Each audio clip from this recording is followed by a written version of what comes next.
வணக்கம் மக்களே, இன்றைக்கி வந்து பார்த்திங்கன்னா சிறுகடிக்க ஆசை சீரியல் பற்றி தான் பார்க்க போகிறோம். ஸோ இதில் வந்து பார்த்திங்கன்னா இப்போ இன்ட்ரெஸ்டிங்காகவே பார்க்கும்போது இதில் வந்து பார்த்திங்கன்னா ரோகிணி பேங்க் லோன்கார்கிட்ட வந்து மாட்டிக்க போகிறாங்க. இன்றைக்கான எபிசோடு இது தான். ஸோ இதை பற்றி முழுசாக பார்க்கலாம். ஸோ இப்போ வந்து பார்த்திங்கன்னா முத்து எப்பயும் போல் ஆட்டோ ஓட்டிகிட்டு போயிட்டுருக்காங்க. ஸோ அவங்க போகிற ரூட்டில் வந்து பார்த்திங்கன்னா அவங்க ஃப்ரெண்டை பார்த்ததும் வண்டி நிறுத்திடுறான் முத்து. ஸோ அது பார்த்ததும் வந்து பார்த்திங்கன்னா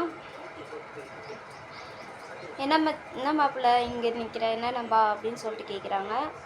ஆட்டோவை ஓட்டுற கார் ஓட்டியிருந்தேனே இப்போ ஆட்டோ ஓட்டுற நிலைமை ஆகிடுச்சு, அதுக்கு தான் நம்ம கட்சியில் வந்து சேரு நண்பா அப்படின்னு நானும் சொல்கிறேன். இல்லை நண்பா, எனக்குலாம் இந்த வேலை சுத்தமாக வராது, நீ தான் அதில் கேட்குற, உனக்கு தான் தெரியும் அப்படின்னு சொல்லிட்டு சொல்லிடுறான்.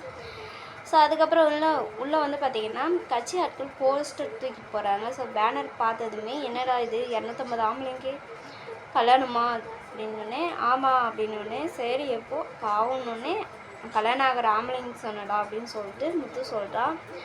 சரிவா அண்ணன் கூப்பிட்றான், உள்ளே போகலாம், அவங்க இன்ட்ரடியூஸ் பண்ணி வைக்கிறேன் அப்படின்னு சொன்னோடனே கட்டாயப்படுத்தி உள்ளே இழுத்துட்டு போயிடுறாங்க. உடனே அவன் வந்து 250 ஜோடி ரெடியான்னு கேட்குறான் கட்சிக்காரன். இல்லை தலைவரே, இன்னொரு 7 ஜோடி மிஸ் ஆகுது அப்படின்னோடனே கேட்குறான். உடனே கத்துறான். இது யாருன்னு கேட்டதுன்னே என் நண்பன் ஆட்டோ டிரைவர்னு சொன்னதுமே அவன் கல்யாணம் ஆயிடுச்சுன்னு கேட்கும்போது கல்யாணம் ஆகிடுச்சுன்னா உன் பொண்டாட்டி கூட்டின்னு வந்து இன்னொரு டைம் கல்யாணம் பண்ணிக்கப்பா, ஃப்ரீயாக தானே கல்யாணம் பண்ணுறோன்னே. இல்லை தலைவர், ஒரு டைம் கல்யாணம் பண்ணதே படாத பாடுபடல, இல்லை இன்னொரு டைமா அப்படின்னு சொல்லிட்டு கிண்டல் பண்ணுறான். இலவசமாக 250 ஜோடிக்கு டைவர்ஸ் பண்ணி வைக்கிறேன்னு சொல்லுங்கள், தமிழ்நாடு உங்கள் பின்னாடி தான் இருக்கும், நீங்கள் தான் ஜெயிப்பீங்கன்னு சொல்கிறான். அதெல்லாம் எப்போ அப்படி சொல்கிற அப்படின்னு சொன்னதுமே அப்புறம் மாலை ரெடி ஆச்சான்னு கேட்டான், கல்யாண மாலை. இல்லை தலைவரே, அவங்க கடையை பூட்டிட்டு எங்கேயும் ஓடிட்டானா, நானும் வேறு எங்கேயாவது விசாரிக்கிறேன், கிடைக்க மாட்டேங்குது அப்படின்னு சொல்லிட்டு அதையும் சொல்கிறான். முத்து இருந்தனே என் பொண்டாட்டி பூக்கடை தான் வச்சுருக்கா அப்படின்னு சொல்லுனே 250 ஜோடி மாலை ரெடி பண்ண முடியுமான்னு கேட்டதுமே ரெடி பண்ண முடியும் தலைவரேன்னு சொல்லிடுறான். ஸோ ஒரு 20,000 வந்து பார்த்திங்கன்னா தலைவர் அட்வான்ஸாக கொடுக்குறான். ஸோ அந்த 20,000 வீட்டுக்கு எட்டுன்னு வரான். வீட்டுக்கு எட்டுன்னு வந்து பார்த்திங்கன்னா அவங்க அப்பா மீனா 2 பேர்த்தையும் கூப்பிட்றான். ஸோ அவங்க 2 பேர்த்தையும் கூப்பிட்டது வந்து பார்த்திங்கன்னா மாலை ஆர்டர் பிடிச்சிருக்கேன், எனக்கு வந்திருக்கு, மீனா செய்வாளான்னு கேட்கும்போது 20,000 அட்வான்ஸ் கொடுக்குறான். ஸோ எத்தனை மாலைன்னு கேட்கும்போது 500 மாலை.